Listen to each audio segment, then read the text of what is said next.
Good morning. Today we're going to read a story about a giant. George was a giant, the scruffiest giant in town. He always wore the same pair of old brown sandals and the same old patched up gown. "I wish I wasn't the scruffiest giant in town," he said sadly. But one day, George noticed a new shop. It was full of smart clothes.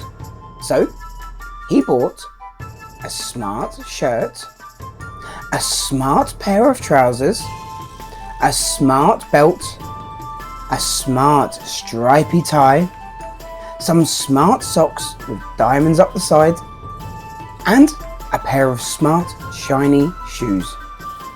"Now I'm the smartest giant in town," he said proudly. George left his old clothes behind in the shop. He was about to go home when he heard a sound. On the pavement stood a giraffe who was sniffing sadly. "What's the matter?" asked George. "It's my neck," said the giraffe. "It's so very long and so very cold. I wish I had a long, warm scarf." "Cheer up," said George, and he took off his stripy tie.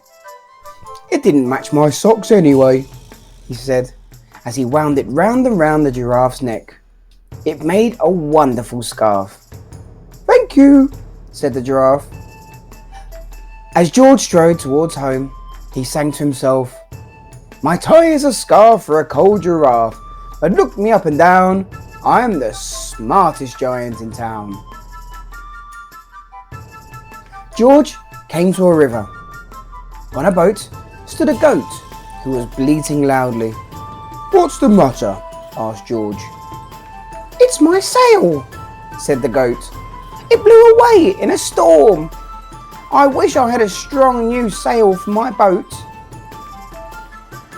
"Cheer up," said George, and he took off his new white shirt. "It kept coming untucked anyway," he said, as he tied it to the mast of the goat's boat. It made a magnificent sail. "Thank you," said the goat. George strode on, singing to himself, "My tie is a scarf for a cold giraffe. My shirt's on a boat as a sail for a goat. But look me up and down, I am the smartest giant in town." George came to a tiny, ruined house. Beside the house stood a white mouse with lots of baby mice. They were all squeaking. "What's the matter?" asked George. "It's our house," squeaked the other mother mouse. "It burned down and now we have nowhere to live. I wish we had a nice new home." "Cheer up," said George, and he took off one of his shiny shoes. "It was giving me blisters anyway," he said, as the mouse and her babies scrambled inside. The shoe made a perfect home for them. "Thank you," they squeaked. George had to hop along the road now, but he didn't mind. As he hopped, he sang to himself, "My tie is a scarf for a cold giraffe. My shirt's on a boat as a sail for a goat. My shoe is a house for a little white mouse. But look me up and down, I'm the smartest giant in town."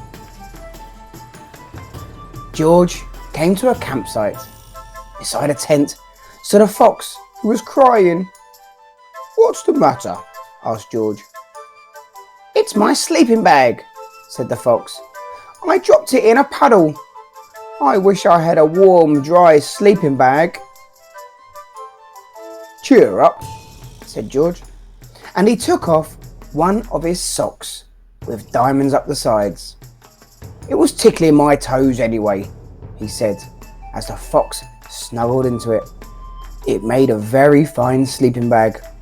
"Thank you," said the fox. George hopped on, singing to himself, "My tie is a scarf for a cold giraffe. My shirt's on a boat as a sail for a goat. My shoe is a house for a little white mouse, and one of my socks is a bed for a fox. But look me up and down, I'm the smartest giant in town. George came to a big, squelchy bog. Beside the bog stood a dog who was howling. "What's the matter?" asked George. "It's this bog," said the dog. "I need to get across, but I keep getting stuck in the mud. I wish there was a safe, dry path." "Cheer up," said George, and he took off his smart new belt. "It was squashing my tummy anyway," he said, as he laid it down over the bog. It made an excellent path. "Thank you," said the dog. The wind started to blow, but George didn't mind. He hopped on, singing to himself. "My tie is a scarf for a cold giraffe. My shirt's on a boat as I sail for a goat. My shoe is a house for a little white mouse. One of my socks is a bed for a fox. My belt helped a dog who was crossing a bog. But my trousers are falling down. I'm the coldest giant in town."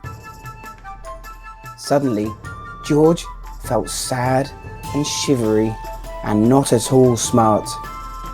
He stood on one foot and thought, "I'll have to go back to the shop and buy some more clothes," he decided. He turned round and hopped all the way back to the shop. But when he got there, it was closed. "Oh no!" cried George. He sank down onto the doorstep and a tear ran down his nose. He felt as sad as all the animals he had met on his way home. Then, out of the corner of his eye, he saw a bag with something familiar poking out of the top. George took a closer look. "My gown!" he yelled. "My dear old gown and sandals." George put them on. They felt wonderfully comfortable. "I'm the coziest giant in town," he cried, and he danced back home along the road. Outside his front door stood all the animals that he had helped. They were carrying an enormous present. "Come on, George," they said. "Open it." George untied the ribbon, and inside was a beautiful gold paper crown and a card. "Look inside the card, George," said the animals. And George put the crown on his head and opened the card. Inside it said, "Your tie is a scarf for a cold giraffe. Your shirt's on a boat as a sail for a goat. Your shoe is a house for a little white mouse. One of your socks is a bed for a fox. Your belt helped a dog who was crossing a bog. So here is a very fine crown to go with the sandals and gown of the kindest giant in town." Goodbye.